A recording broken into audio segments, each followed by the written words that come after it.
So I just came back from a 2-month solo trip through Asia, and almost every time I would meet Asian people, they would tell me, but are you doing this alone? You don't have friends? It really happened many times. Asian people don't quite understand the concept of traveling by yourself because they all live in communities with their whole families throughout their life, which I think is great. So I would reply to them, yes, of course I have a lot of friends, I even have a boyfriend.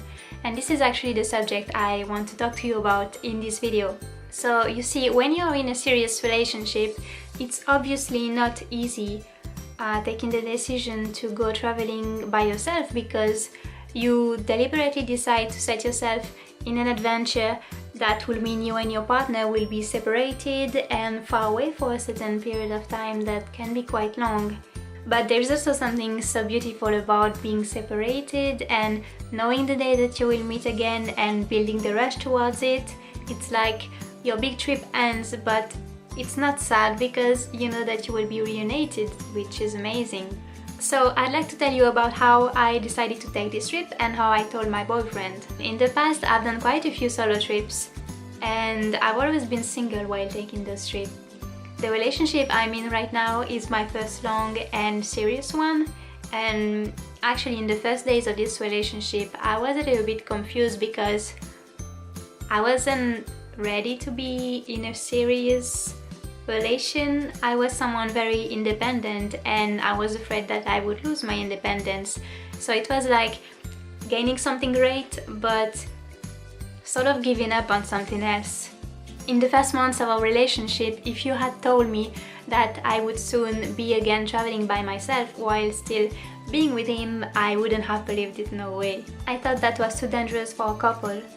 I've always had a lack of confidence, and also I have big troubles trusting people. So I was thinking, if I go away, he could just find another girlfriend while I'm not there. Why would he wait for me? And it's only after more than a year in our relationship that I realized that, first of all, I thought that our bond was strong enough to get through this. And also, I believe that if you are with the person that you are meant to be with and who wants to be with you, then they will wait for you and you will be fine. And if not, then that means that your relationship was meant to end. It's all about trust. The reason why I wanted to do this trip by myself is because I hadn't been on a big faraway trip for a long time, and because he's still a student, I knew that if I wanted to go away for a long period of time, he wouldn't be able to come with me. With the same amount of money, we would have been able to go together, maybe for 1 week or 2 weeks in a nice hotel, and I asked myself if I was being selfish for wanting to do the trip by myself, the long one. But I felt that I could gain so much more from it than we would gain from a trip together, a short one. And I would have loved that as well, but I know that we will have many more opportunities to do it, while I may not in the future be able to go for such a long time like I did. So it took me a while to take that decision, and I actually wanted to take it completely by myself, without being influenced by anyone else. So I didn't tell him anything until I was completely sure that I would do it. And when I told him, I wasn't scared at all of his reaction. I was excited, and I just wanted him to be proud of me. And he reacted in the best way possible.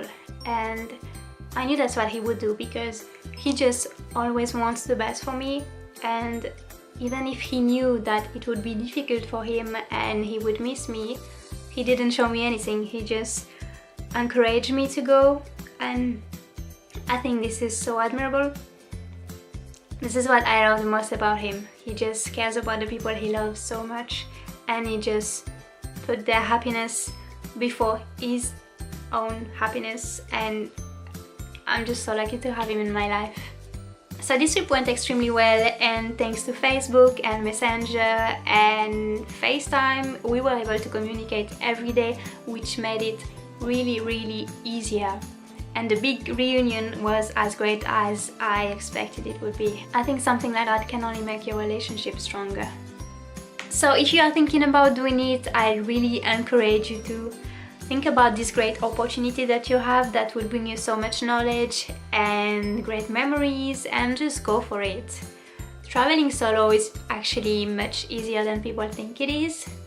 And it's not because you are going alone that you will be alone there. It's actually much easier to meet people and make friends when you are alone, and maybe continue your journey with them.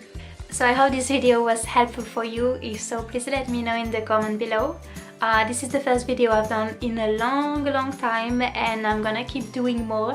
So subscribe if you haven't already. Thank you for watching. I will see you soon. Bye.